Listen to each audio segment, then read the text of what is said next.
Hey, welcome back to Lick of the Week videos. We're still in the beginner series. Last couple of videos dealt with rolls and using a metronome to help you identify the note values in rolls.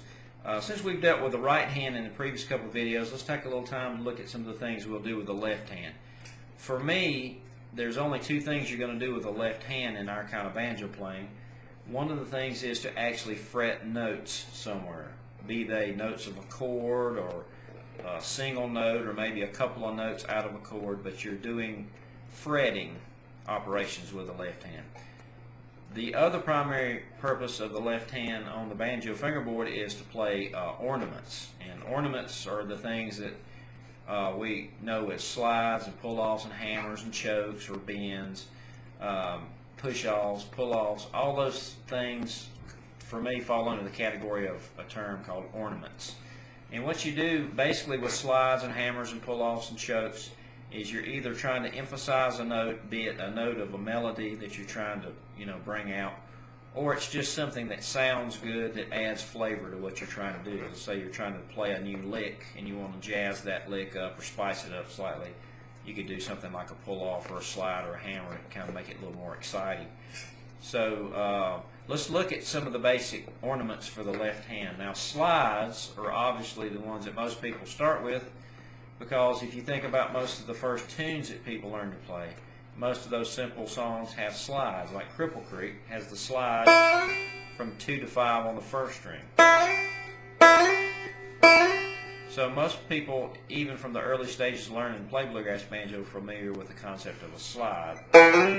Now I'm going to give you some of the more common positions down in the lower portions of the fingerboard. You can play slides anywhere from any fret to any fret on any string, but I'm just going to give you some that are real common, especially if you're new to the banjo.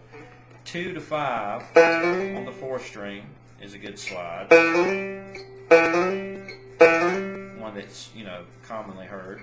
2 to 3 on the 3rd is another one that you hear a lot in licks and phrases. Also 2 to 4 is common. 2 to 3 on the 2nd string is another commonly heard slide. And of course the Cripple Creek 2 to 5 slide. Now, to get a good sound from a slide, you need to keep pretty good pressure with the finger that you're performing the slide with. I tend to favor the middle finger for just a pure slide.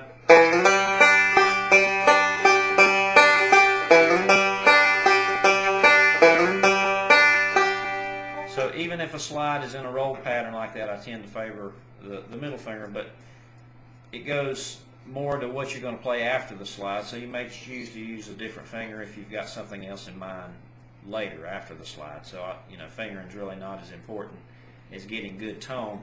And to get a good slide, you want to actually feel the frets bump under your finger. You want to keep pretty consistent pressure. You need to be pretty firm with the finger that you're using the slide on, so that you get good pressure, because if you let up on that string during the slide, it just kind of dies away. You get a real frumpy sound. So I'm going to zoom in with my camera here. Hopefully I can stay in the camera shot. I'll have to move around a little bit here, and I'll see if I can get some of these slides happening, and hopefully you'll see what I'm doing. Now you can control the speed of your slides by how quickly you decide to arrive from point A to point B.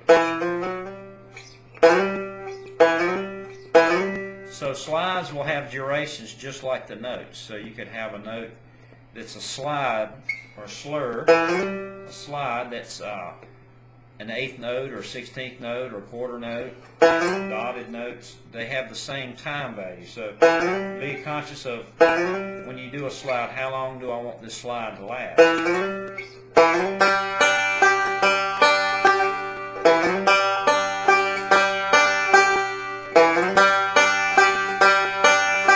Let's go to the 3rd string.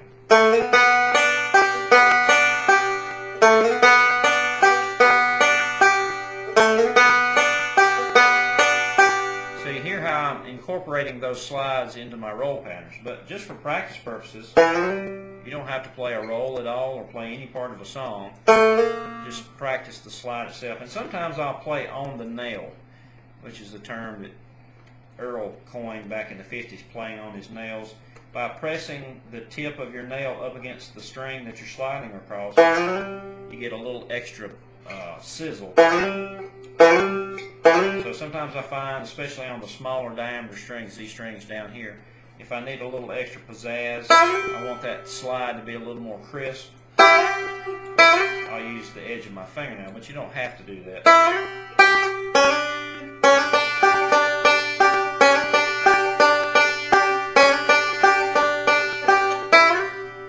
So those are some really commonly occurring slides in bluegrass banjo. And you can slide anywhere, like I said previously.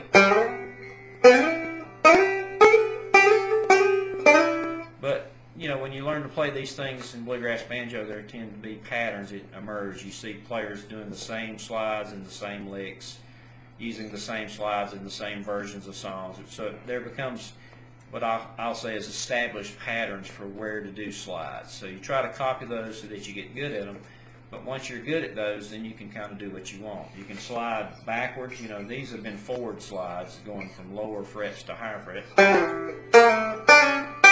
you can slide in any direction.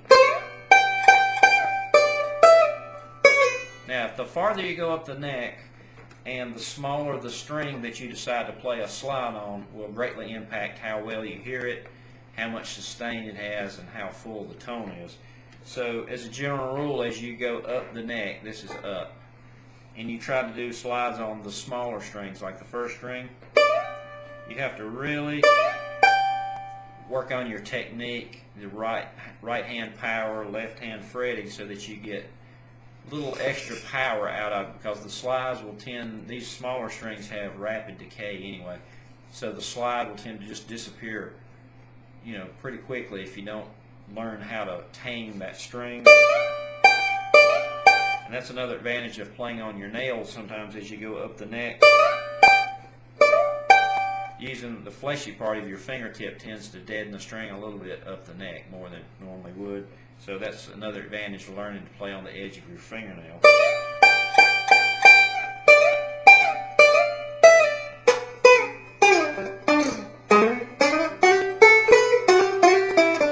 So as you examine banjo playing and you watch really good banjo players when they do these slides, you'll notice that they tend to appear and reappear in the same places, and you'll notice that there's kind of like a standard procedure that most of them all know about, like, oh, here's a common slide, here's another good slide, and they tend to all learn the same slides. But focus on these in the lower positions, and as you move around the neck, try to pay attention to where you hear slides occurring. And all the great banjo players will learn specific areas to slide in and out of.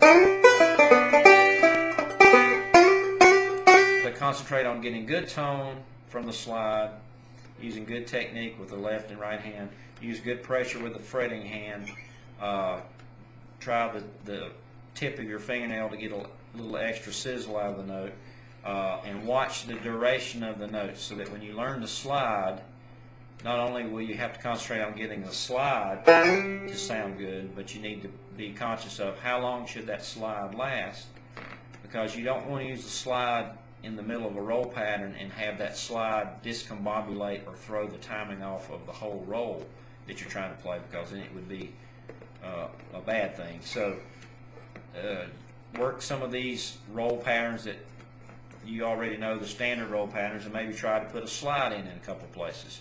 So I'll leave the video here with just using slides in a couple of simple ways with some of the rolls that we've talked about, and I'll see you next video. Thanks.